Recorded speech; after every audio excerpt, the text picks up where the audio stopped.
January 30th, 1950, Hutchinson, Minnesota. A 23-year-old stenographer has tracked down her lover of 2 years, Gordon Jones, a married attorney and father of 2, in his office. He's been avoiding her ever since she told him she was pregnant with his child. What happened between these two that morning will only ever be known by the lovers, and one of them didn't come out of the conversation alive. This is a story of love, betrayal, and a bullet fired in desperation. But who shot the gun? This is the story of Laura Safford Miller. Secrets, lies, and a shot through the heart. Hey y'all, I'm Chris Calvert. And I'm her husband, Rob Potter. Welcome to Hitched to Homicide. For better or worse. Till death do us part.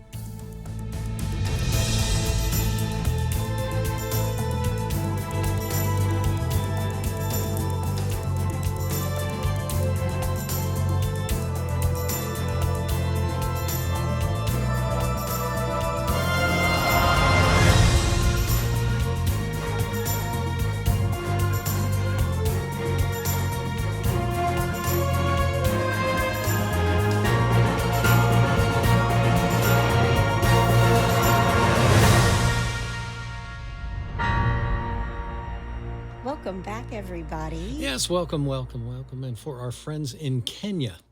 Kenya. Yes, Jambo. I love it. Yeah. Well, wherever you're listening, be sure to subscribe to Hitched to Homicide, then like, rate, and review the podcast so others who are just like you and love true crime can find us. And if you're watching us on YouTube, please hit that subscribe button below. If you want true crime with us all the time, every single day of the week, please go join our closed Facebook group, The In-Laws and Outlaws. Just go to Facebook, type in H2H, In-Laws and Outlaws, answer a couple questions, and you are in. We're growing by leaps and bounds. Big Please time. go join. Yep. I like to post lots of photos and other stuff in there. Lots of funny stuff goes on in there. Lots of hinky stuff goes on in there. Yes, it does. It's a great group of people. You can find us on Instagram at Hitched to Homicide or on X at H2H_podcast. And we also have a Buy Me a Coffee link if you want to send Rob out there some coffee. Send me some coffee, please. You can find that link in our show notes. You can also send us a text. The link to that is at the very top of the show notes where it says, send Chris and Rob a text. Yes. We love them. Thanks so much. Mm-hmm. Well, honey. Yes. It's February. It's the month of love. Yes, it is. And I'm only doing crimes of passion. Here we go. Oh, jeez. I do not have the sexy podcast voice that so many women have. I just don't. I can't do it. I'll try to help you out. Please do. So I'm going to start off with a blast from the past. I'm going to try to use my sexiest voice possible. We're going all the way back to 1950, and let me tell you what, brother. The news reporting back then was pretty interesting because that was really the best way to find sources for this case. Okay. And speaking of, let me thank some sources: the Minneapolis Star-Tribune, the St. Cloud Times, the Albert Lea Tribune, the Winona, see that one I can say great, the Winona Daily News, Winona, the Minneapolis Star, the St. Louis Post-Dispatch, the Minneapolis Morning Tribune, Find a Grave, HutchinsonStation.com, and the historic Hutchinson Facebook page. Okay, well, you ready? I am. Let's do it. Laura Safford Miller. She lived a seemingly quiet life. She was born in Danville, Illinois on February 25th in 1926 to Merle and Laura Safford. Sadly, she never knew her mom because her mom passed away just 8 days after giving birth to her only daughter. And with no mother to care for her, Etta Dell Miller, Laura's aunt and her mother's sister, stepped in and took on the role as her mother and brought newborn Laura home. Okay. And Etta adopted Laura and raised her as her own from the time that this little girl was 7 months old. That's when she adopted her. Gotcha. And Laura took Safford as her middle name and her adoptive name of Miller. Now, I don't know what happened to her dad. Was he just like, that's a baby, don't know what to do, I'm out. Yeah. It's 1926, I'm out. I'm tapping out. Even though her mother dies and her father isn't in the picture, Laura said she lived a childhood she later described as, quote, fortunate. She was musically gifted and she studied voice and piano from an early age. When she's 12, she and her mom and dad and brothers and sisters moved to Minneapolis. And after she graduated from Minneapolis West High School in 1944, she enrolled in college at the University of Minnesota, where she studied English and psychology, which was really something for a woman at that time. Not only is she going to college, but she's studying psychology. Up in Minnesota. Minnesota. Yes. But her mother had a heart condition of some kind, and because of that, she had to give up college in order to work. Now, her parents at some point get separated. I don't know when that happens, but it ends up being her and her mom. Okay. She becomes a stenographer, and she takes bookkeeping jobs and sales analysis jobs. She's a pretty smart cookie. And as for hobbies, she loved music and she loved going to concerts, but said that she mostly relied on the radio to provide her with good music. Which, that's what was available in those days. True. Yeah. She loved to read books. She read constantly. She read 3 or 4 books a week, and she checked them out from the library. A library? What's that? I used to love the library. Yeah. It's my favorite place. Yep. She never considered herself a great beauty. She tried to look her best, and she was careful in picking out her clothes, even though her dresses weren't expensive. She just wanted to look smart. And according to her neighbors in Minneapolis, where she lived at 3617 Bryan Avenue in a 20-apartment building with her mom, they didn't know much about Laura or her mom. They thought she was a bit of a homebody. And a Minneapolis Tribune article read that her neighbors said that she was, I even hate saying this, quote, a good neighbor, friendly and talkative, but not noisy, quite intelligent. She was overweight and not particularly attractive, Wow. but comfortable to have about, end quote. Well, there you go. She's overweight, not particularly attractive, but comfortable to have about. Gee whiz. It sounds like a couch. Yeah. You see that on Facebook Marketplace. Yeah. Wow. It's overstuffed. It's not great, but it's really comfortable. Yeah, exactly. At 23 years old, she's lonely, but according to her, she wasn't unhappy. Then one night in August of 1948, a friend of Laura's was having dinner at a place called the Covered Wagon in Minneapolis. That's the predecessor to the Western Sizzler. It kind of is. It's a popular pioneer-themed steakhouse and bar in downtown Minneapolis. All right. And this is where she meets 36-year-old C. Gordon Jones, who is in town from Hutchinson, Minnesota, which is 60 miles west of Minneapolis. Okay. Now, Gordon Jones was the son of Alice Jones of Duluth, Minnesota.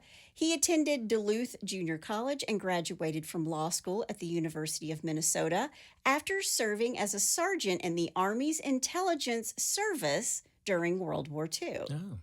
And on September 3rd, 1940, he married Catherine Elizabeth Davies, daughter of H.S. Davies, publisher of the Minot, North Dakota Daily News. He practiced law in Browntown, Minnesota, before moving to Hutchinson in March of 1948. Now, Laura's friend knew Gordon. She introduced Laura to him, and according to Laura, Gordon was delightful to listen to. He was a delight. He could talk on many subjects, and he was, above all, charming. And he's so fun and charming. So he was kind of an intellectual, charming kind of guy, so that's exactly what she wanted. Well, she's reading 2 and 3 books a week. Sure, yeah. She's a psychology major. She's an English major. Right. All these wonderful, beautiful tales of love and charming men. And he's an attorney, and he was in World War II and was in intelligence, And his picture, he's an attractive guy. He's not bad looking. He was Captain America to her.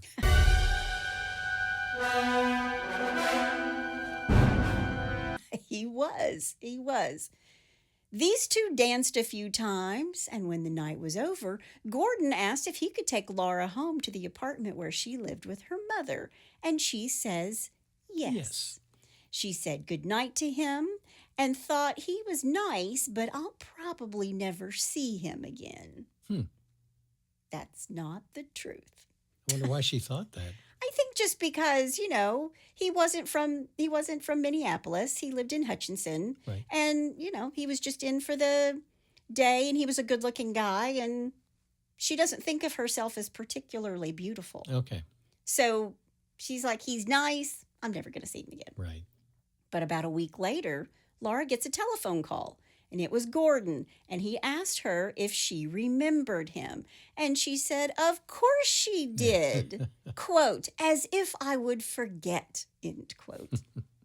And from that moment on, whenever Gordon happened to be in Minneapolis for work, he would call Laura and then come and pick her up at home. Okay. Now, over the next 2 weeks, she had 2 more dates with him, but she wouldn't see him again until June of 1949.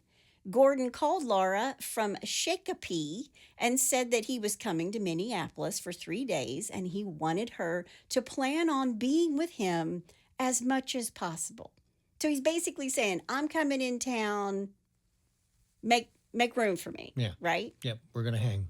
She tells him that she can't meet him because he hadn't called her in forever. And at first she refused to see him, but then she agreed, and he came to her apartment.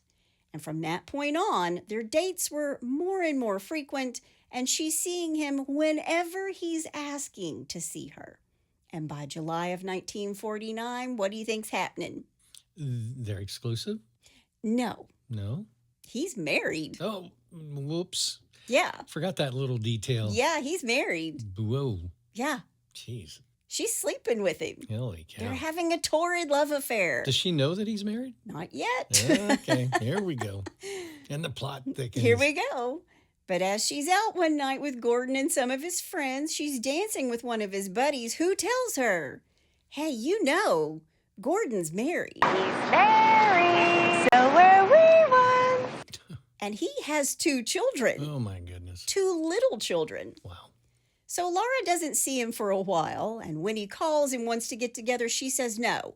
But Gordon shows up at her apartment that she shares with her mom with whiskey, and they had several drinks, and they talked. She tells him that she knows that he's married, and he told her that he was indeed married, but that he was separated from his wife. And she tells him that she doesn't think she can see him again because she felt pretty strongly about him being married. Right. She told him, I don't date married men. Yeah. And according to Laura, about a year into the relationship, even though she has said she doesn't date married men and he is lying to her and saying, I'm separated from my wife, she's sleeping with him, they're having a torrid affair, she's in love. I'm in love, and I don't care who knows it. And even though she's not okay with him being married, Laura is quoted as saying, quote, I knew that if there was room for me in Gordon's heart, there was room for me in Gordon's life, end quote. I'm going to say that this is probably a bad idea. Laura, no, there's not room for you in his life. Yeah. I think there's room for you in his pants. Yeah. He's got more room in his jockey shorts. And she doesn't realize that yet. Yeah. The longer they stay together, the more she begins to think of Gordon as her husband. And when she would sit at home alone, she would be listening to the radio and she would doodle on pieces of paper or on magazine covers her name as his wife. Quote, sometimes I would find I had written Mrs. Gordon Jones, Mrs. Laura Jones, or Laura Miller Jones over and over and over again. Is this the part of the movie where you start to hear all that creepy music? Well, I will tell you that as I was researching, all I could think about was the movie with Glenn Close. I don't know what you're up to, but I'm going to tell you it's going to stop right now. Fatal Attraction. Oh, man. Yeah, and I kept thinking, did they read this old crime? And then they were like, I got an idea. You know, that was the only movie in every theater in America where any guy that went to see it, every leg was crossed in that theater across America. Lord. Well, what is it that Tom Hanks says in that one movie? Yeah. It scared the shit out of every man in America. It scared the shit out of me. It scared the shit out of every man in America. It really did. It was probably the best movie that was ever made for fidelity. Yeah. No man's going to be, cheating on his wife after watching that. Nope. But in time, these simple meetings between Laura and Gordon have turned into this huge torrid love affair. And Laura actually subscribed to the local newspaper where Gordon lived, the Hutchinson Leader. And when there was something in the paper about Gordon, like when he was elected Red Cross chairman or American Legion district commander, she would clip the article and paste it in a scrapbook. Now you can cue the creepy music. When she tells him this, he says, quote, "I suppose I'd better tell you this now. I'm living with my wife and 2 children," end quote. So she says, look, I'm subscribed to the newspaper. I'm keeping track of you. And that's when he was like, well, maybe I better just come clean and tell you. I do live with my wife and my 2 children. Because these old newspapers, it would be like, Mrs. Gordon Jones had Mrs. Smith over for tea. Right. Yeah. Right, yep.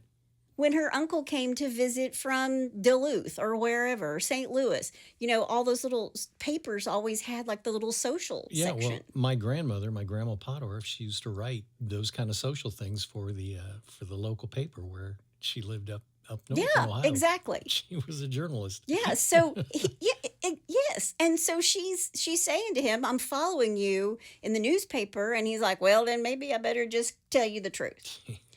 And at this point, when she finds this out, that he's not separated, she tells him, "I can't see you anymore." And he was like, "I don't know why things need to change between the 2 of us." Yeah. But Gordon starts to distance himself from her and this affair. But Laura is obsessed, and she's going to Hutchinson to see Gordon. She needs to tell him something important. She's pregnant with his child. I will not be ignored, I Dan. won't be ignored, Dan. Man. Yeah. Oh, Dan.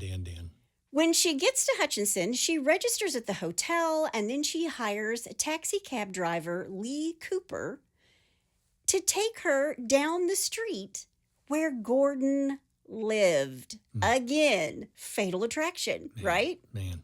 She does this for 3 days and sometimes more than one time in a day. And we know this because she hires the same cab driver, Lee Cooper, every single time. She's just driving up and down his street, looking for him and his wife and his kids. Isn't he even a bit remotely interested in why she's doing this? He doesn't know she's doing this. But wouldn't he just be kind of suspicious on... Oh, he was. Okay. He was. He Right. thought it was odd but he's getting paid, just going to keep driving her up and down this street. Yeah. He doesn't know exactly why. It's an easy gig. But he probably had to, catch wind of it when she's like, slow down here in front of his house. Jeez.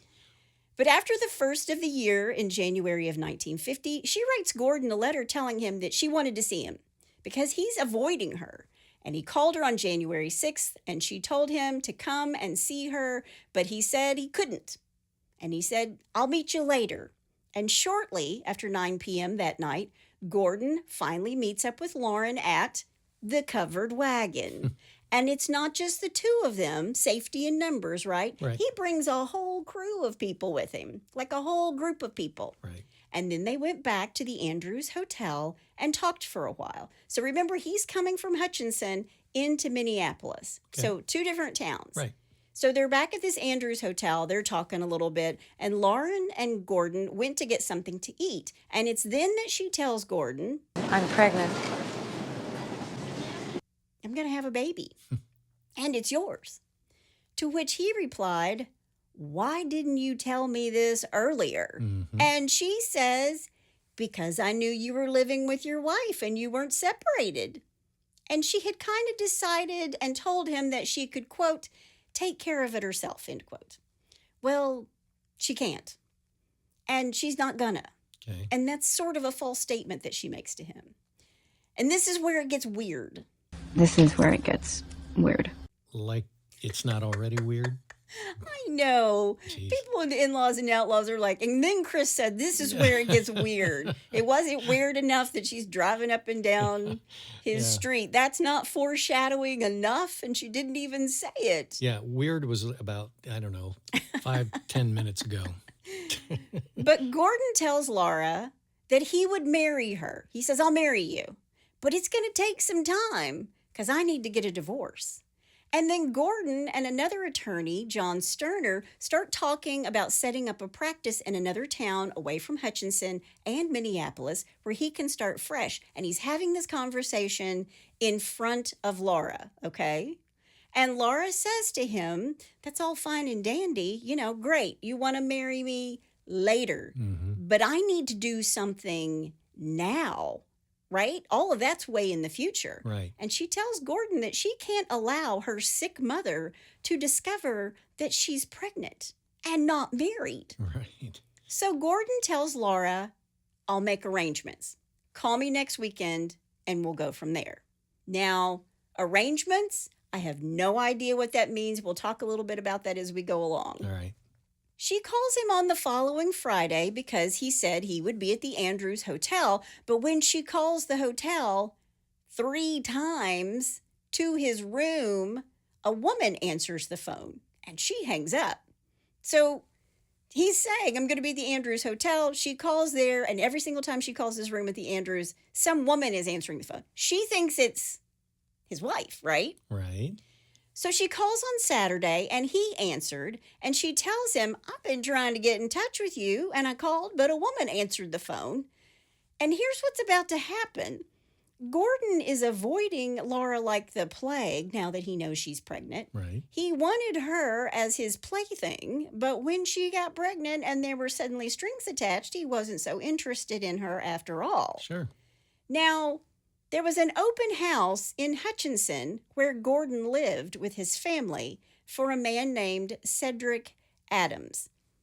He has avoided her. He's not seeing her. He's gone back to Hutchinson, and she finds out that there's this reason for her to go there because this man named Cedric Adams is having an open house, okay? Okay. And Laura called Cedric and told him she was going to be in town, but she needed a way back to Minneapolis. And she asked Cedric if he had room in his car, and he tells her, yeah, the more the merrier. I mean, he really didn't say that, but, Right. I'm adding to it.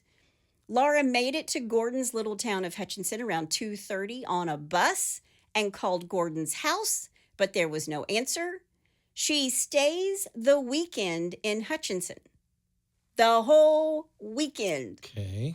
And then on Monday, she gets up early. She reads her Bible, which she brought with her. And then after her breakfast at the hotel, she went to a hamburger shop across the street from Gordon's office. And then she went to get a manicure. And then she went back to the hamburger shop. But finally, she gets the gumption to go to his office to talk to him about their relationship. And when she gets to the office, there's a sign on the door that said he would be back. It's 3:45 p.m. When she does finally see him, he finally answers the door to his office. She tells him that she'd called him at the hotel in Minneapolis. He told her that he couldn't talk because he had his wife and daughter there with him. Now, it's at this point she asked Gordon, quote, have you made arrangements for this pregnancy, end quote? She wants to know where she's going to go. And again, I can't really tell you from the newspaper articles if he's looking for a place for her to have an abortion Right. or a place to have a baby. But she's 3 months pregnant at this point. Right.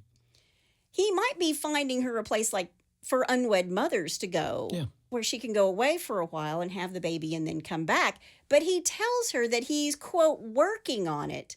And he did have a place for her to go. But then in this same conversation, in the same time that they're meeting, he also asked her to take some pills. He had pills with him. So are these abortion pills? So he's trying to give them to her himself. He gets her a glass of water and tells her, take these, but she won't take them. And he finally says, well, just take one. So she takes one, and then she tells Gordon that she would rather be dead than, quote, do anything like that, end quote. So that means to me, Yeah. he wanted her to Have an abort the abortion, baby. right. And that's when she tells him, I'd rather die than do that. That's when he embraces her and tells her that she wouldn't have to do it if she didn't want to. And after this, they go out and get a bottle of liquor and come back. And Gordon tells her that because she's so excited and nervous and upset, she should have a drink and relax. Which brings me to a point. You know, I have seen all these old home movies, not of my family, but of other women who are pregnant, like in the 50s. Oh, yeah. And they're drinking a martini and smoking a cigarette. Yep. Yep. And I looked it up. And I could not believe this. It wasn't until the early 80s that the Surgeon General and the OBGYNs told women not to drink or smoke while they're pregnant. Really? Yeah. Oh, wow. Which just explains a lot about my generation. Gen X, this is why we are who we are. Yep. This is it. Wow. Our mothers drank martinis and smoked while they were pregnant. We were drinking out of garden hoses. You know, riding in the back of pickup trucks. We didn't care. Well, Our parents were just like, be home when it's dark. Had to be even worse I'm a baby boomer, so I can't imagine what was going on with our generation. True. Gee True. whiz. But Gordon fixes her a drink, which she does not drink. And at this point, Gordon tells her that he will be in Minneapolis on Friday. It's Monday. He'll be there on Friday, and he would have everything settled. And that night, Laura came back to Minneapolis with Cedric. Remember, he said that he would give her a ride home. Yeah. And so she comes back to Minneapolis with him. Then on Thursday, January 26th, now remember, she tells him on January 6th, I'm pregnant. Mm-hmm. On Thursday, January 26th, Laura is walking down the street in downtown Minneapolis, and she faints. And a woman helps her, but she went home, and her mother called the doctor, and then Dr. Edward C. Mader went to see her.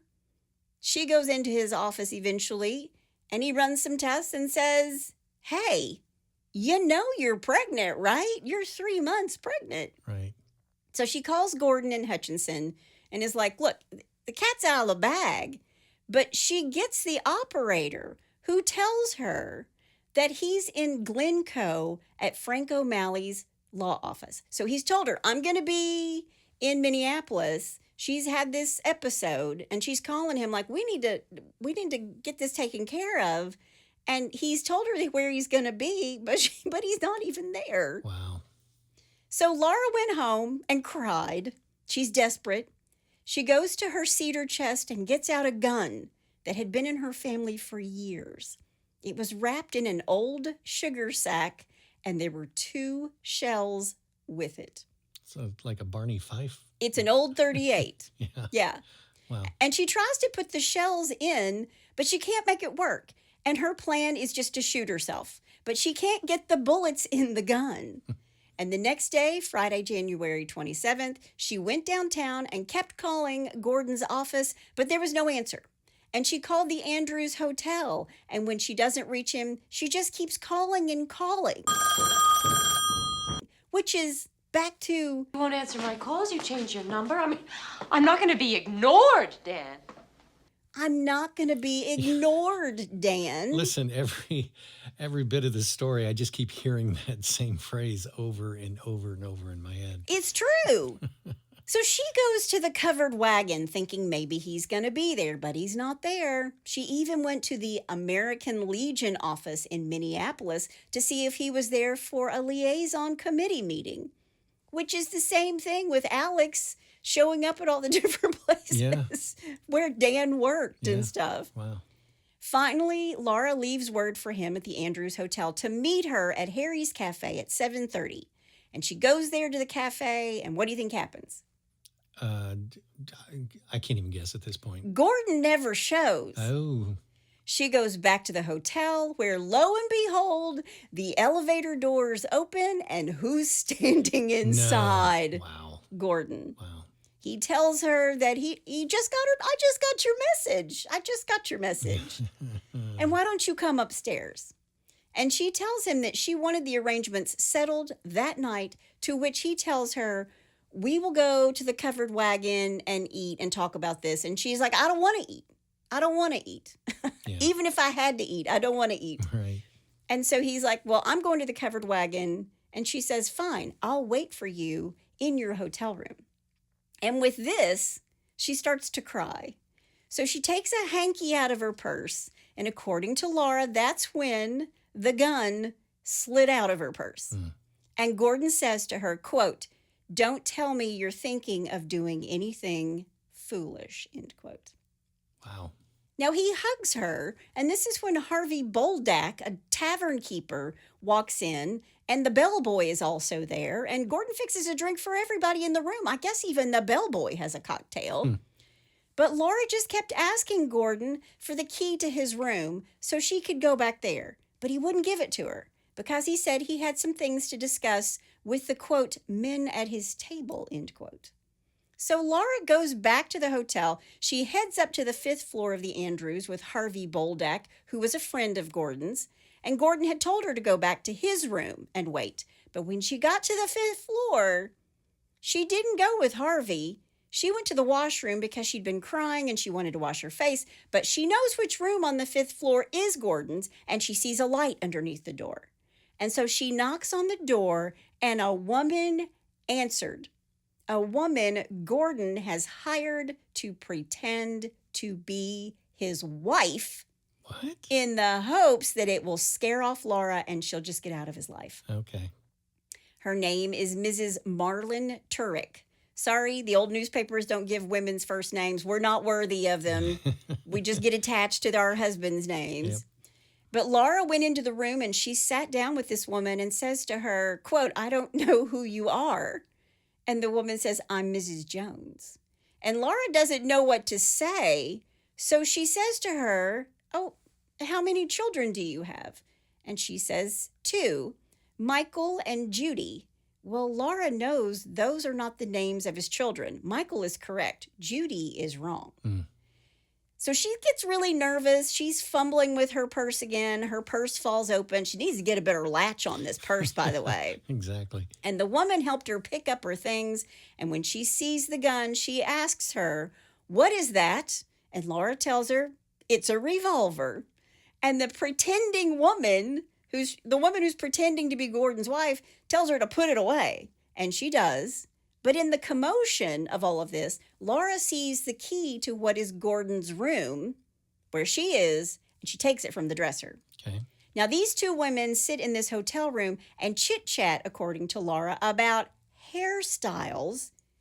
She's later going to find out that this woman is actually a hairstylist. Gotcha. Until Gordon walks into the room and looks to Mrs. Turek, who is pretending to be his wife, and says, quote, hello, mommy, end quote. And then he looks at Laura and says, how come you're not with Harvey, end quote. Oh, wow. It's then that Laura, Gordon, and the fake Mrs. Jones go to Harvey's room. But Laura dips her head in and then she leaves and goes back to Gordon's room because she's got a key. Remember, she found it on his dresser. Yeah. But while she's in Gordon's room, he has security sent there to tell her to leave. It's now 2:30 in the morning. Wow. So crying, pregnant, and despondent, Laura leaves. She goes home. She tries to load this gun at home, but a bullet got stuck in the gun. And the next day she goes out and buys new bullets and oil to clean the gun. I mean, it's been inside this sugar sack in her cedar chest forever. Right. Then she goes back to the hotel to see Gordon, and he tells her to leave because his wife was in Minneapolis with him, and they were ready to head back to Hutchinson. They were going back home. So Laura turns around and goes home. She packs up a few things, some clothes, her mother's Bible, and the gun. And she takes the evening bus to Hutchinson, where Gordon lives. Wow. Before she goes, she's got this gun oil because this bullet is stuck in the gun. Right. It didn't work. So when she arrives in Hutchinson, she buys sewing machine oil. And buddy, that did the trick. Really? Yeah. A woman always, takes a woman. Yeah, exactly. The next day is January 30th. At 10 a.m., Laura goes to a coffee shop with a gun, this gun in her pocket. The bullet's now dislodged. Her intent, well, she's going to shoot herself if Gordon didn't have a plan of action for her. She goes to Gordon's office, and there's a note on the door saying he would be back on Monday, January 30th. Well, it is Monday, January the 30th. Right. So she's going to wait it out. She waits in this restaurant across the street. She watches for him. And when he doesn't show up, she goes behind the building to see if there's a back door. But there isn't. And then she tries the door up front. It's locked. She goes back to this restaurant to watch for him, finally going back over one more time to knock. But before she knocks, she tries the door, and this time it's open. Laura walks into Gordon's office, and he looks up at her and says, "Hi." What are you doing? "Hi." She tells him she didn't like coming to Hutchinson because he'd told her he didn't want her there, but that he wouldn't talk to her over the weekend when he was avoiding her, when he was supposed to be talking to her. Right. But Gordon tells her he's, quote, pretty busy, end quote. So Laura, God love her heart, Laura, the stenographer, offers to type for him. "You're busy? Let me help you." Oh, man. She said she'd type for him if he would talk to her. I mean, she's desperate. That shows you just how desperate she is. And I'm going to guess that this is probably going to be Dan's first and last mistake, maybe? Gordon is his name. And Gordon has made lots of mistakes. Yeah. But you're talking about Dan from Fatal Attraction. Let me just say that Dan and Gordon are probably the same guys. Jeez. I'm telling you. Wow. It's at this point that Gordon says to her that he just hadn't had time to make arrangements for her. And she starts to lose her mind on him, saying, "You've had an entire month." She tells him that she's been to the doctor. She's asked him to call a doctor there in Hutchinson. But he said, "I can't do that. I'm not going to do that." Right. She's crying and says to him, "I wanted to have this over and be on the 11:30 bus back to Minneapolis." And Gordon says, quote, "I think that's a good idea. I'll talk to you next weekend," end Oh, quote. man, he's kicking the can down the road. But Laura's like, "I don't have another week. I can't wait another week." And it's at this point that the phone rings and Gordon answers it. She walks out of the room to go to the bathroom, and she takes the gun out of her purse and puts bullets in the gun. And then she puts it back in her pocket. She puts it in her pocket, from her purse to her pocket. Right. And Gordon is still on the phone when she walks back into his office. And she sits down in a chair next to his desk, and he starts talking about some, quote, ever sharp erasers he had, end quote. Like, he gets off the phone, she's sitting next to him, and he's talking about the erasers he has on his desk. Okay. And she tells him, quote, "I haven't got time to talk about erasers," end quote. He wants to do anything but talk about this baby. Right. And she's getting hysterical, and she asks him if it would be all right if she stayed and took a later bus. And Gordon doesn't answer her. He walks away, and she thinks he's going to the bathroom. But he's in the lobby of his office, quote, "putting on his rubbers," end quote. To which I thought, well, it's a little too late for that, Gordon. But she meant his shoes, his like Right. rubber shoes. Right. Yeah. But when I read that in the paper, I was like, ironic. Yeah, exactly. Little too late. Yeah. But it's January in Minnesota, obviously snowy and cold. And she says, "Gordon, where are you going?" And he told her that he was going to, quote, "meander down the street and meet somebody at 11:30, and that she was going back to Minneapolis on this early bus." And he turns and puts his hat on, and he's going to walk out the door. And Laura takes the gun out of her pocket, and she points it at her stomach and says, "Gordon." And he turns around and sees what she's about to do. And he jumps, grabs her hand, and just after 11 a.m. on January 30th, 1950, a woman down the hall from Jones's office hears a gunshot, followed by scuffling and a second shot, and then a woman's cry, quote, "Gordy, my darling, why did you do it?" End quote. Jeez. Now, according to Laura, She doesn't remember hearing the gun go off, but she remembered smelling smoke and her hand was up in the air. Quote, he was holding my arm down. Then he pushed me and I hit a chair and I don't remember anything until he was kneeling on the floor. I didn't see him fall, but I was standing. I was looking at him and he was on the floor. I didn't know what happened to him. And I took my coat off and there was blood on it. And I was just going to put it under his head, end quote. So she says there was one shot and a scuffle over the gun and then a second shot that actually hit Gordon Jones right in the heart. Ooh. She said she cried out, quote, Gordy, my darling, why did you do it? She stooped down to the floor beside Gordon, and he was saying to her over and over again, according to her, Laura, Laura, Laura. She ran out of the office, down the stairs, into the street, and into the restaurant where she'd been staking out his office all day long. It's 11:15, and Lee Cooper, the taxi cab driver she'd hired before, was in the restaurant. And he can't really understand what she's saying except, my honey, and, quote, come with me now, end quote. So he goes back into the building with Laura, and he finds Gordon dead. And according to Laura, it was a nightmare. I bet it was. Yeah. Gordon was lying in a pool of blood.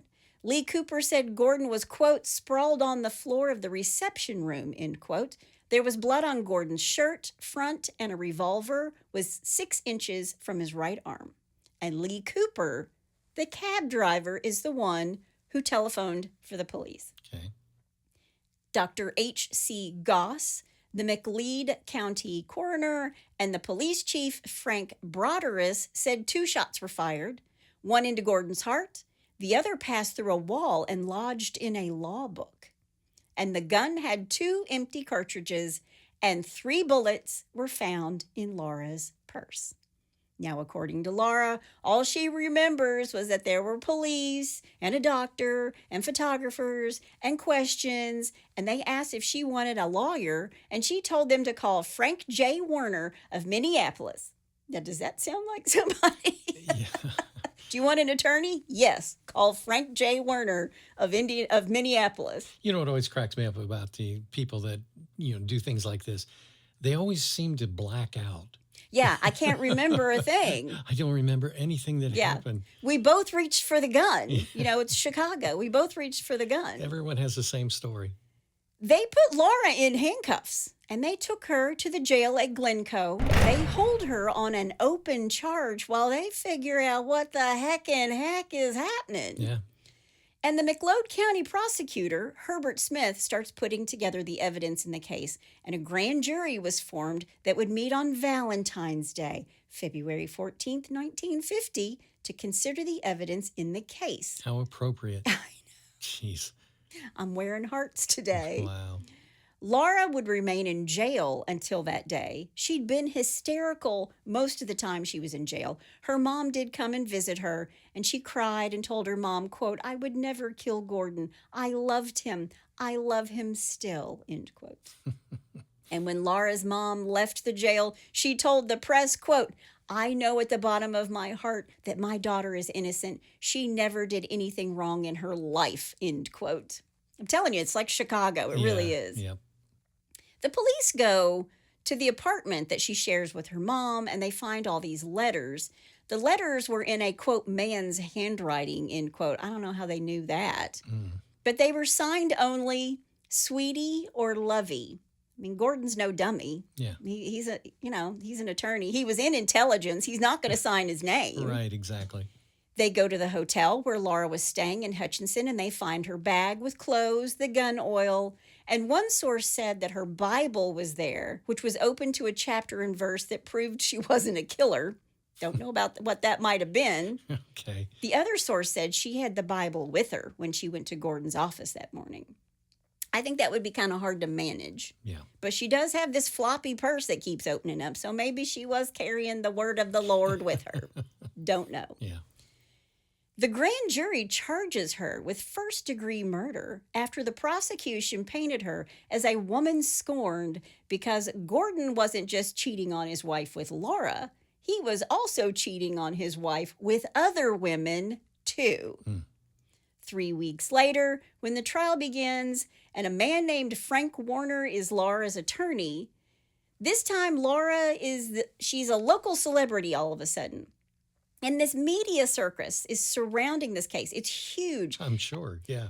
The trial is sensational, and District Judge Joseph J. Moriarty allowed journalists, photographers, and the public to come into the courtroom. Wow. And once in the courtroom in Glencoe, once it was full, it could only hold 200 people. Okay. The overflow was across the street at the Oriole Theater, which held 550 people. Jeez. And there, they placed a loudspeaker that blasted the audio of all the court proceedings. Really? Yep. Wow. When Laura takes the witness stand on March 1st, 1950, she's quiet part of the time, but most of the time she's crying. And she tells the court she doesn't have time for dates, and she reads 3 books a week, and she didn't party, and she's just this innocent girl who was swept off her feet by a charming attorney named Gordon Jones. She'd met him in August of 48, and they would continue to meet for, quote, dates, end quote, when he was in town. And it's a year before she realizes that Gordon is married with 2 kids. But she had become, quote, intimate with Gordon in July of 1949 and pregnant with his child in November of 1949. But the prosecution came at her detailing how she frequented places like the Covered Wagon. You hussy, go into the Covered Wagon, I'm telling you. Must have been a bad thing to go to the Pioneer-themed restaurant and bar. But when Laura gets on the stand to tell her story, she's saying that she loved Gordon. She didn't know he was married. He told her he was leaving his wife. She got pregnant, and he wouldn't do anything to help her. And he was avoiding her. And when he refused to help with the pregnancy, she went to his office to kill herself and the baby in front of him. She's crying. And finally, when she gets to the end and tells the jury and crowd that she'd pointed the gun at her own stomach and that Gordon had wrestled it from her and shot himself, she ended with wails, crying, and saying, "Oh, Gordy, why?" Oh, my God. End quote. Oh, wow. And this year's Oscar goes to... Yeah, but for real. Yeah. She was in such a state. The judge called for a recess.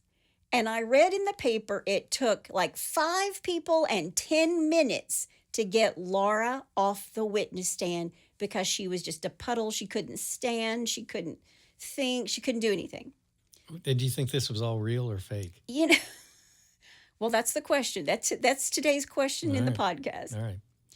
The defense and attorney Frank J. Warner made a motion to dismiss the case. After all of these histrionics, I mean, she is pregnant. I will say that. Right. She's pregnant. She's been in jail, and the man she loves is dead. Right. So I'm sure that she's got a lot going on. And she's not the most stable person to begin with. And she's Alex, Yeah, right, from Fatal Attraction. Wow.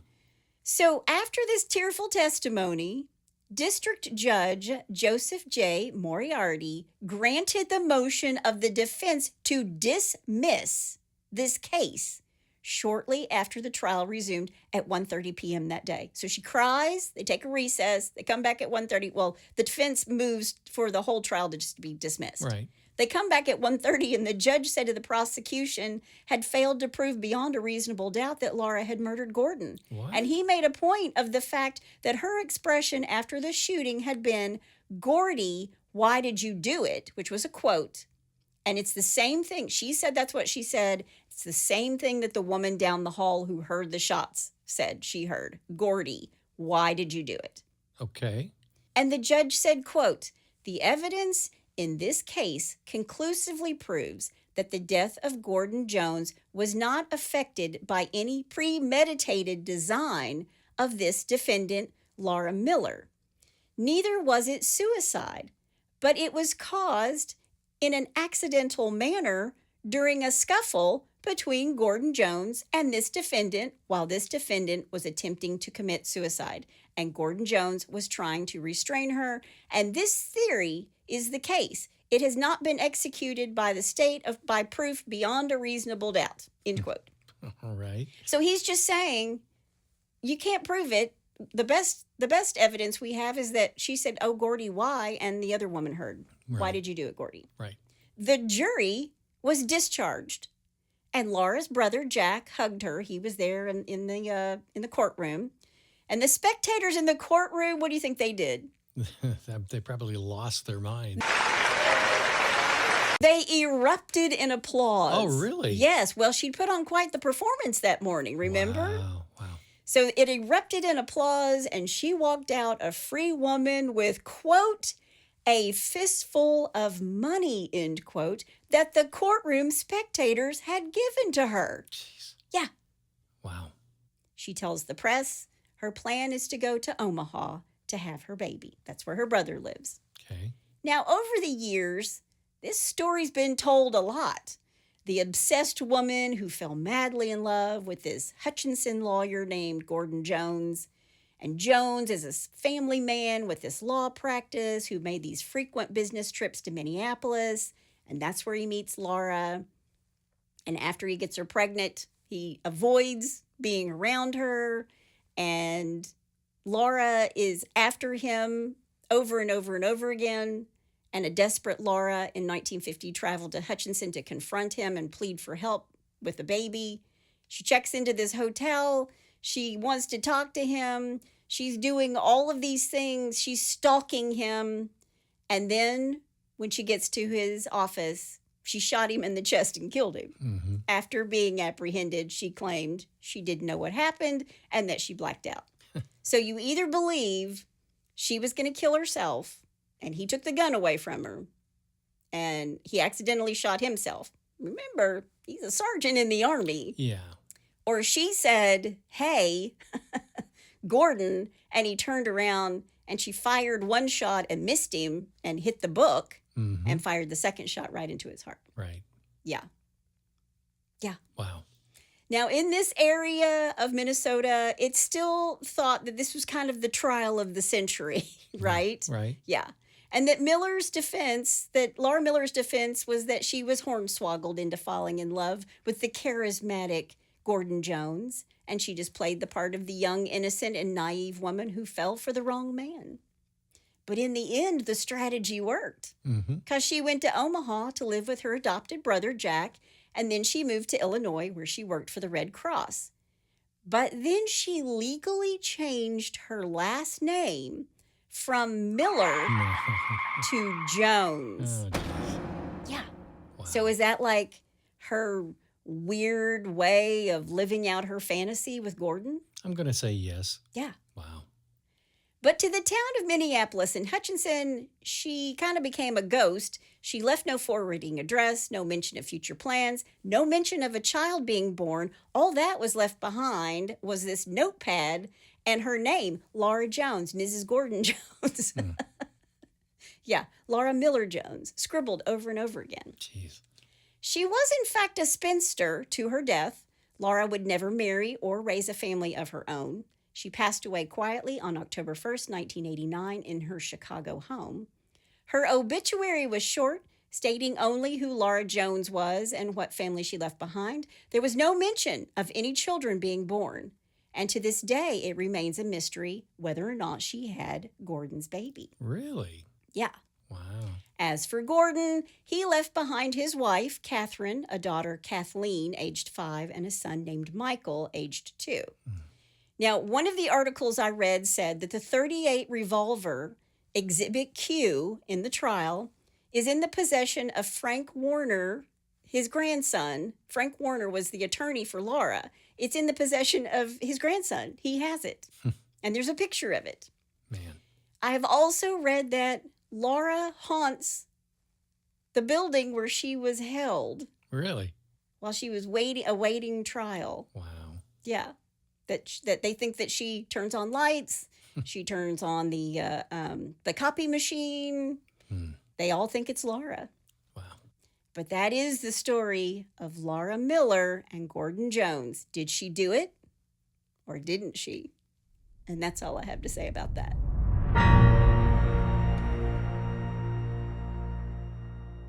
You know, all I have to say about this is, a tale is as old as time. Come on. How's that for our very first crime of passion for February? You know I love the old ones. You know I love the No, I old know. ones. I know. I love digging through all the old newspaper articles. It is really, some of the stuff is really, really good. I'm thinking that it sounds like Fatal Attraction was modeled somewhat after this story. A little bit, doesn't it? Yeah. Doesn't it? But who knew, Laura Miller and Gordon Jones. I mean, how many people knew that story? I really had to dig for this. Yeah. It's not like it's a true crime that a lot of people know about. Yeah. And I really did have to dig for it. And I do hope she's haunting that jail. Yeah, me too. I love a good ghost story Well, too. there you go. There you go. Well, you ready to move on from this to a little bless your heart? I am. Let's do it. Well, bless your heart. All right. Number one, I'm calling more muscles in his car than his brains. Okay. A Mustang with taunting license plates had been successfully evaded and captured by law enforcement several times in the past month. But when a CHP chip, Chips. you got it, unit initiated an enforcement stop on this Ford Mustang for speeding in Ronhart Park, the driver failed to yield and fled northbound US 101 at speeds exceeding 100 miles an hour. Wow. California Highway Patrol. You What got was it. on the license plate? Hang on. Okay. Stand by. Standing by. Standing by. Slow down there, speed racer.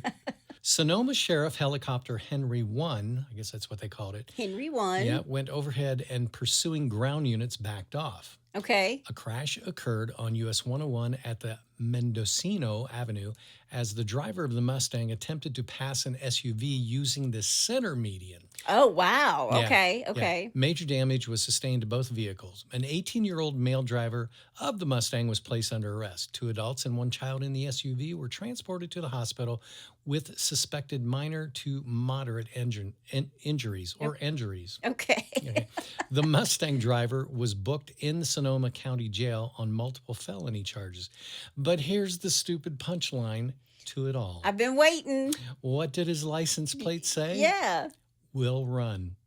Will run. Yes. How old was he? 18? 18. Yeah. Yeah, pretty much. He'll regret that one later in his Yeah. life. At least we hope he does. Exactly. All right, number 2, cosplay gone bad. Oh, cosplay. Yeah.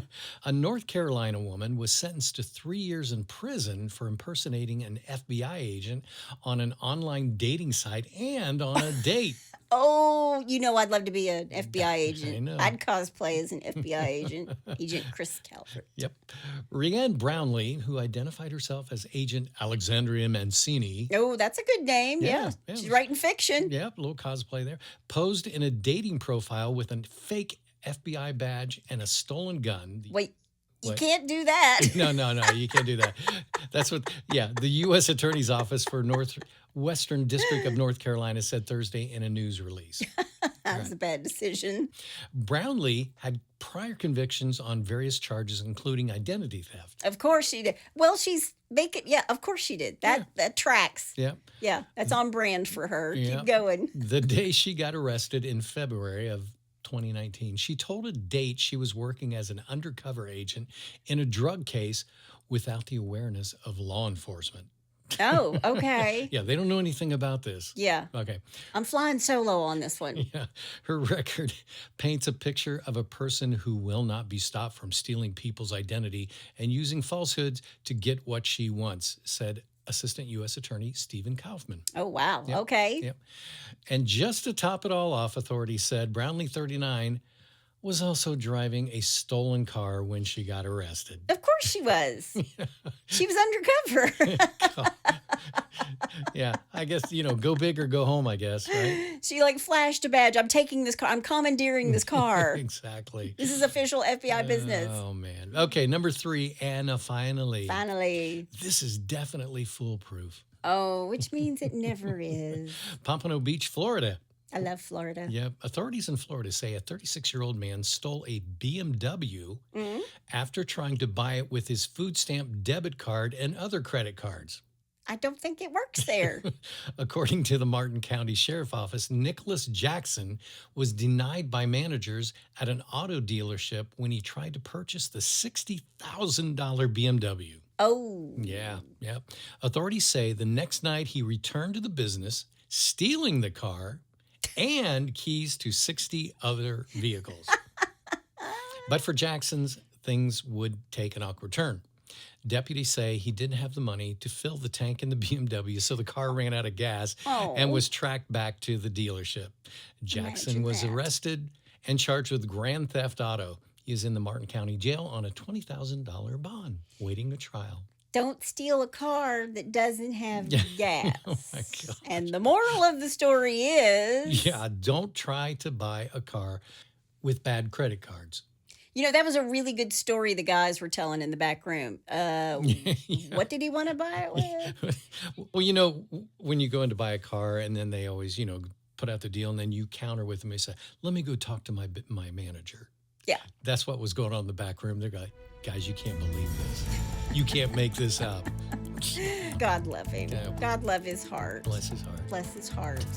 Well, if you have a bless your heart or you know somebody's heart who needs blessing, all you got to do is go to hitchtahomicide.com. And when you get there, there's a pull down menu. And while you're there, you can also suggest a case or tell us about your brush with true crime. Yes. This is the first case of February, talking about our love triangles and crimes of passion. Sweetheart. That's my sweetheart out there. That's my sweetheart and beautiful bride in the booth. Join us next time on Hitched to Homicide. Bye, y'all.